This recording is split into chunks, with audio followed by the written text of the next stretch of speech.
누가복음 15장에는 세 개의 그 비유가 나와 있습니다. 세 개의 비유가 독특한 비유인데 사실 모든 세 개의 비유가 같은 메시지를 전하고 있습니다. 그것은 바로 이제 잃어버린 영혼들을 향한 하나님의 마음을 우리에게 전해주시고 있죠. 우리는 그 중에 이제 첫 번째 비유를 보고 있습니다. 첫 번째 비유는 이제 잃어버린 양을 찾게 된 목자의 모습.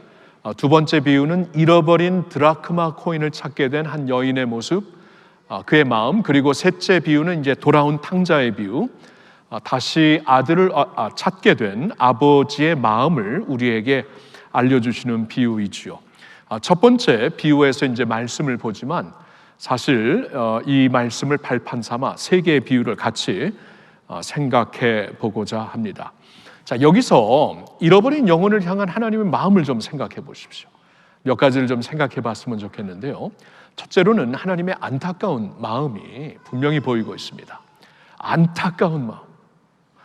여러분 오늘 읽은 4절을 다시 보시면은 너희 중에 어떤 사람이 양 100마리가 있는데 그 중에 하나를 잃으면 99마리를 들에 두고 그 잃은 것을 찾아내기까지 찾아다니지 아니하겠느냐. 여러분 어떤 그림이 그려지세요? 팔레스타인에 있는 사람들에게는 이 그림이 약간 조금 이렇게 의아할 수도 있습니다. 왜냐하면 그 한 마리 정도 잃어버리는 일은 종종 있었거든요.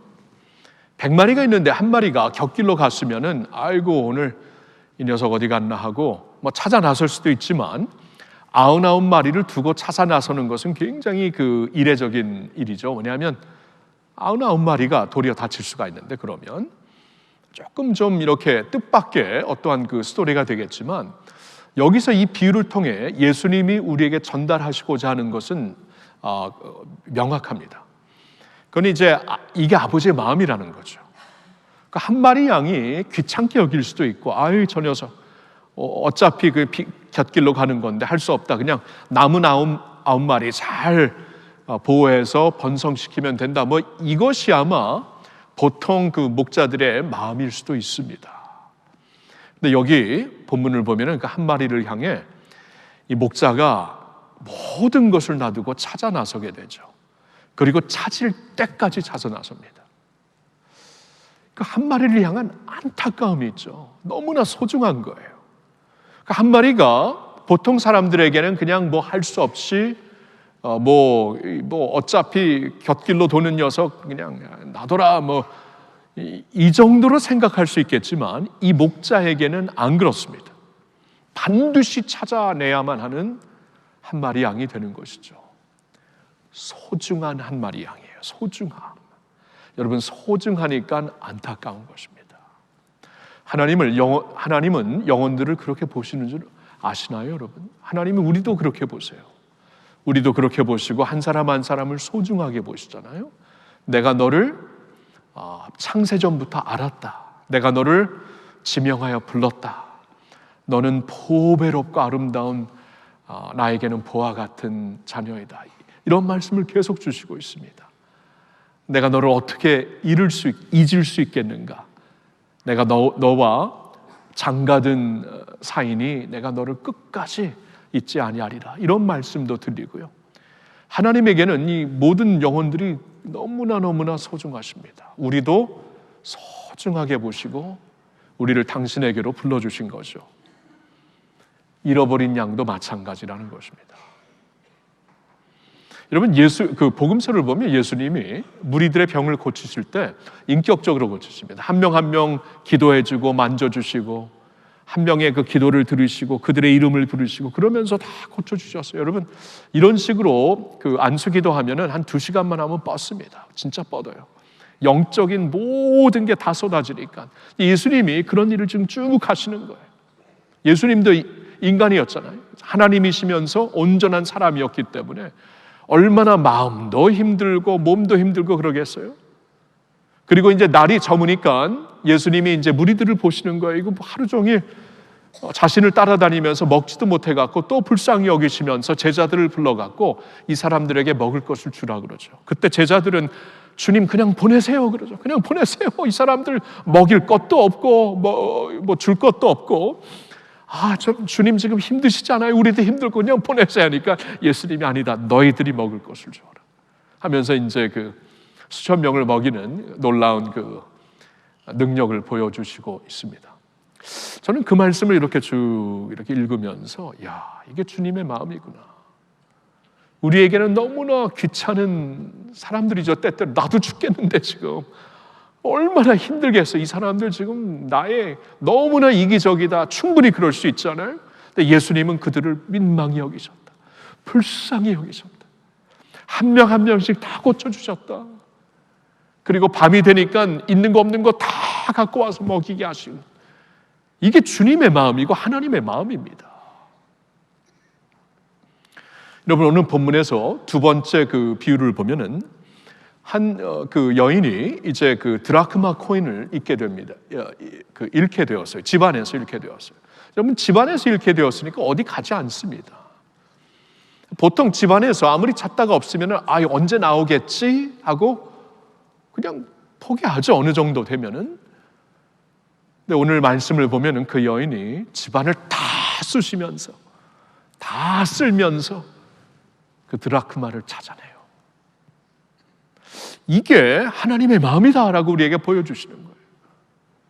하루라도 빨리 그 영혼을 찾으려고. 왜냐하면 하루가 지나면 내일이 보장이 안 돼 있잖아요. 사람들에게 내일 우리 보장이 안 돼 있는데 예수님 없이 내일 인생이 끝나면 지옥 가는 겁니다.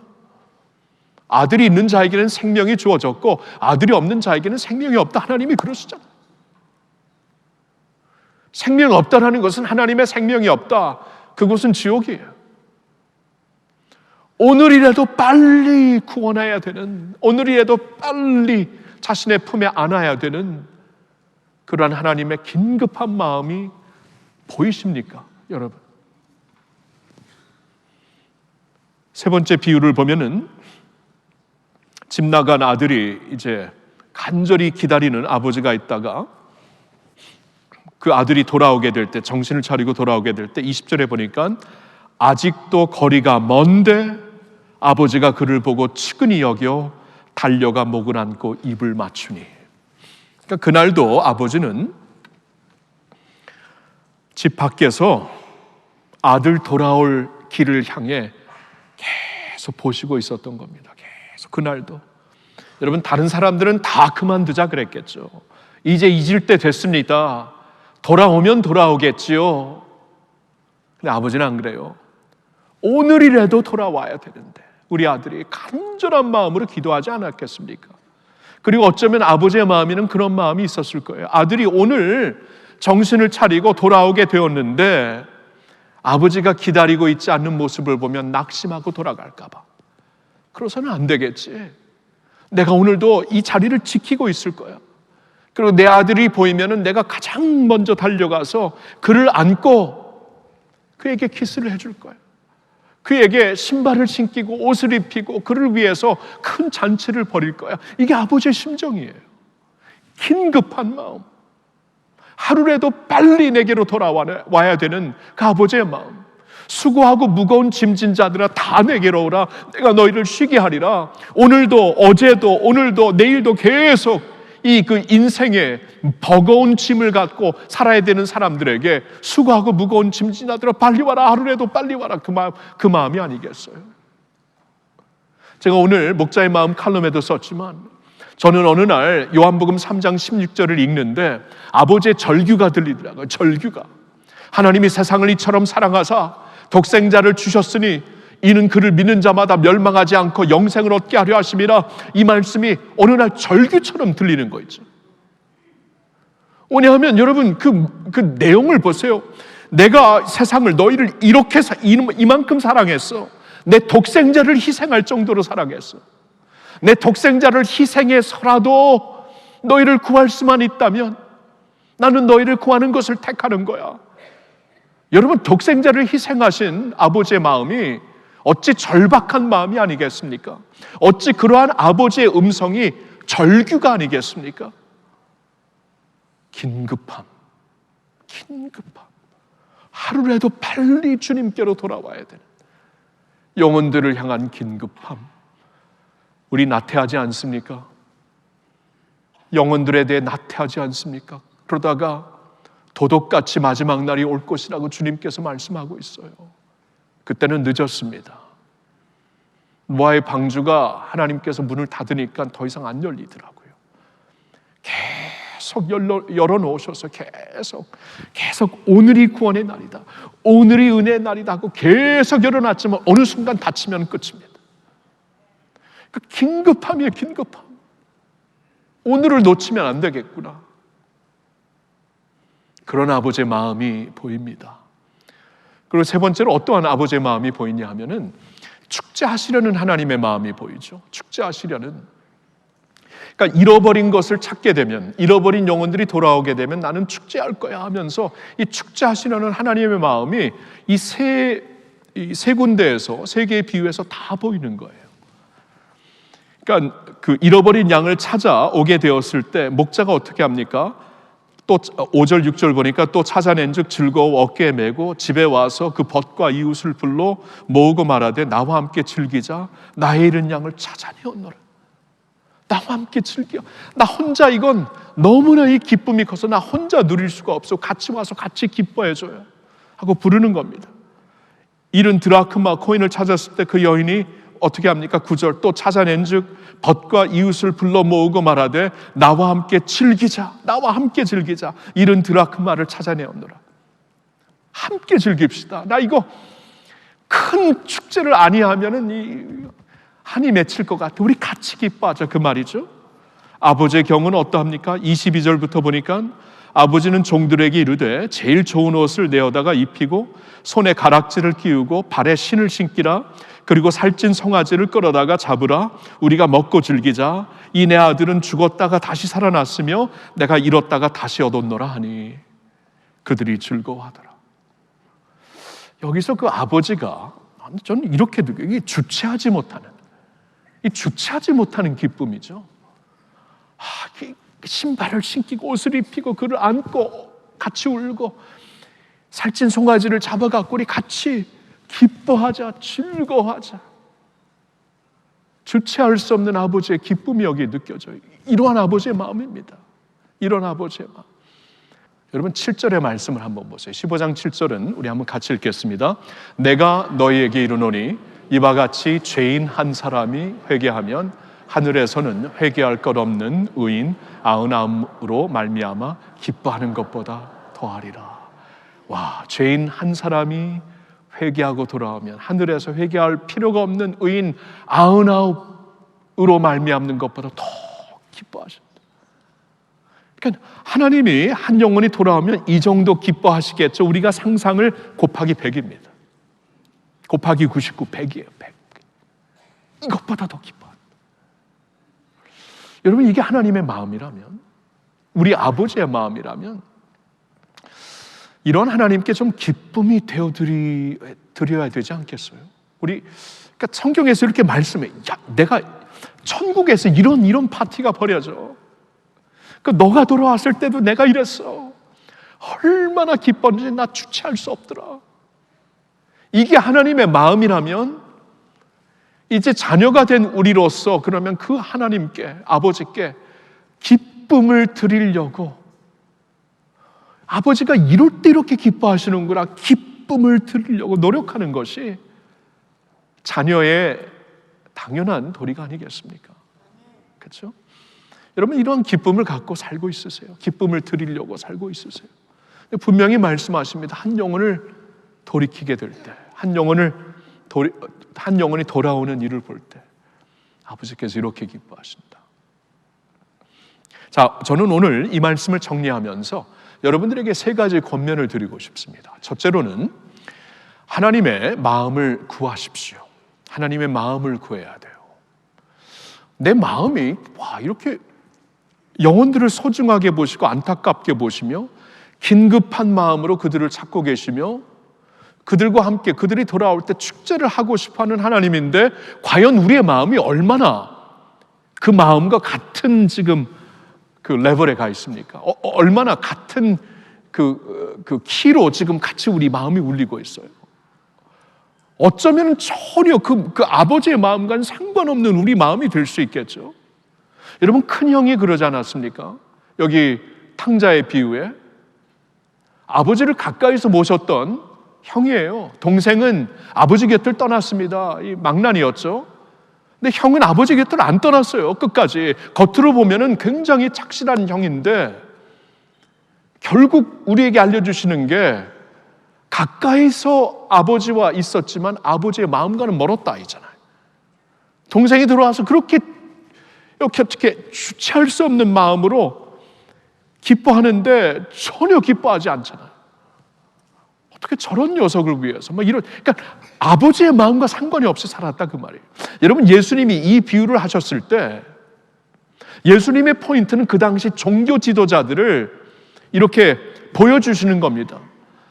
종교 지도자들이기 때문에, 종교인들이기 때문에 겉으로는 율법을 지키며 겉으로는 하나님을 떠나지 아니하며 그런 신앙생활을 하고 있었겠죠. 그러나 과연 마음이 얼마나 하나님의 마음과 같은 웨이브로 지금 흐르고 있는가? 같은 그 모습으로 흐르고 있는가? 예수님 보니까 이렇게 영혼들에 대한 그 마음이 없어요. 민망한 마음도 없고 사람들을 귀찮아하고 자신들만 그냥 거룩하고, 예수님 보니까 이건 완전히 딴판이거든요.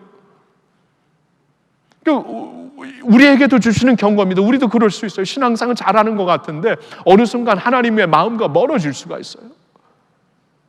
여러분, 예수님의 십자가 모습을, 십자가 상에 예수님을 가장 가까이서 목격했던 사람들은 로마 군인들이었습니다. 가장 가까이서 예수님의 신음소리도 듣고 피와 물이 다 흐르는 것도 직접 본 사람들은 로마 군인들이었는데 얼마나 주님께로부터 멀었습니까? 십자가에는 가까이 갔는데 주님으로부터는 멀어진 사람들, 충분히 우리가 그렇게 될 수 있습니다. 그래서 오늘 제가 이 말씀을 전하는 이유는 우리 마음을 살펴보자라는 거예요. 우리의 마음이 과연 얼마나 하나님의 마음과 같이 지금 울리고 있는가? 우리가 같이 얼마나 가고 있는가? 신앙적으로는 가까이 있는 것 같지만 마음으로는 멀리 있다면 그건 아무것도 아니겠죠. 우리가 가슴으로 믿어야죠. 가슴으로. 머리로 믿는 게 아니라 가슴이 하나님의 가슴과 같이 움직이는 가슴이 되어야죠.